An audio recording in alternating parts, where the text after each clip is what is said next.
Did you know that bread is mentioned at least 492 times in the Bible?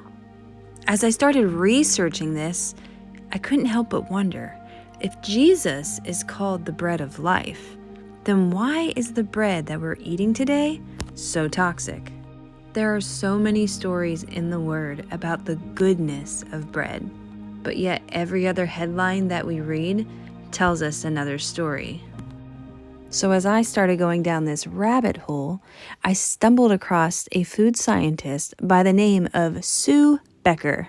Here tonight. My husband and I started a business, the Bread Beckers, in 1992 after I was introduced to the concept of milling my own grain and making my own bread and the health benefits. And as I'm a food scientist, I graduated from the University of Georgia. And as a food science major, I had never thought of this. I thought that what they were doing to our food was a great thing. But when I learned the history of white flour and how the common diseases that affect this nation are directly related to our consumption of this bread, it made perfect scientific sense to me because of my studies in biochemistry and physiology. As I started watching her videos, light bulbs started going off in my head. We didn't have much growing up, but we did have bread and butter at every meal, and I remember feeling so miserable every time we ate. I would be bloated for hours, and I could never go to the restroom, and I was never satisfied. In your circle, and you're full as can be, almost miserable, and you're like, I just want something, and you get home and you're like, I just want something, but you're as full as can be. Jesus compared himself to bread, and he said, I am the real bread of life. He who comes to me, what? Shall be satisfied. Number one thing that I've heard over and over is, I can't eat as much. This bread fills me up. Yet the world will tell you bread will make you fat. Bread makes you fat. Bread makes you fat? I am telling you, we are fat because we're eating white flour, white bread, processed foods, not real fruits and vegetables. So where's the disconnect, and how did we get to this place where we have such toxic bread? You see, each wheat berry is made up of 3 parts: the germ, the bran, and the endosperm. The endosperm is the soft white substance inside the wheat berry. The bran is where all the fiber comes from, and the germ, well, that holds the life of the seed. This is what happens. Now, prior to the 1900s, most of the bread baked in this country was baked at home. People either had the capacity to mill their own grain, or they went to the local miller and had him mill their flour for them on a regular basis. Towns and communities were built around the miller. That's where that name comes from. I'm going to the millers today. So when these mills moved into town, there was one thing they started noticing. A lot of people started to become very ill. In fact, they started to remove so much nutrients from the flour that people began to pass away. No, it was a widespread national problem. These puzzled health officials all over our country, and they eventually traced the problem to the missing nutrients from our grain. They went to the millers, said, put the bran and germ back in. We've got these diseases. We got to correct this problem.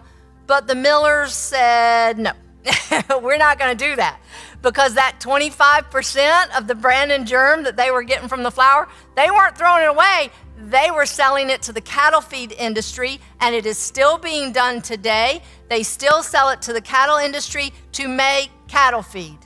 So the bran and germ is very lucrative market for them, and they're like, we're not giving this up. I mean, it's a bit mind-blowing, right? But should we really be surprised that they took the very life of the seed and fed it to the one animal that the Most High considers an abomination? So guess what happens?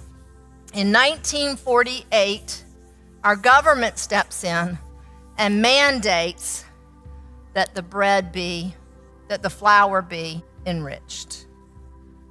Now, as a food scientist, when I read that word and studied that word, I thought they were doing us a favor, that they were making it better than it would have been had they not done that. For the 35 to 40 nutrients that are lost when the bran and germ is removed, they put 4 back in and call it enriched. 3 B vitamins and iron. And supposedly, that took care of beriberi, pellagra, and anemia. But I must ask you this question. How many nervous disorders do we have in our country today? How many GI disturbances do we have in our country today? How many skin eruptions? Mental insanity. We're going crazy. So that was in 1948. You ready for this? 50 years later, 1998, mandated that they add 1 more back in there. You ever heard of folic acid? And do you know why they told them to put it back in? Because for 50 years, they watched birth defects go up and up and up because of the missing folic acid that we were no longer getting from God's perfect provision. This is huge. And if that were not enough, because of oxidation, the residual oils that are mixed in with the flour that they can't quite get out, they turn yellow, so we need to bleach it. A product called nitrogen trichloride was used for more than 25 years, but they finally took it off the market because it caused the running fits and seizures in dogs. So imagine what it might be doing in people. But a chlorine derivative is still used. Benzoyl peroxide can be used to treat the flour.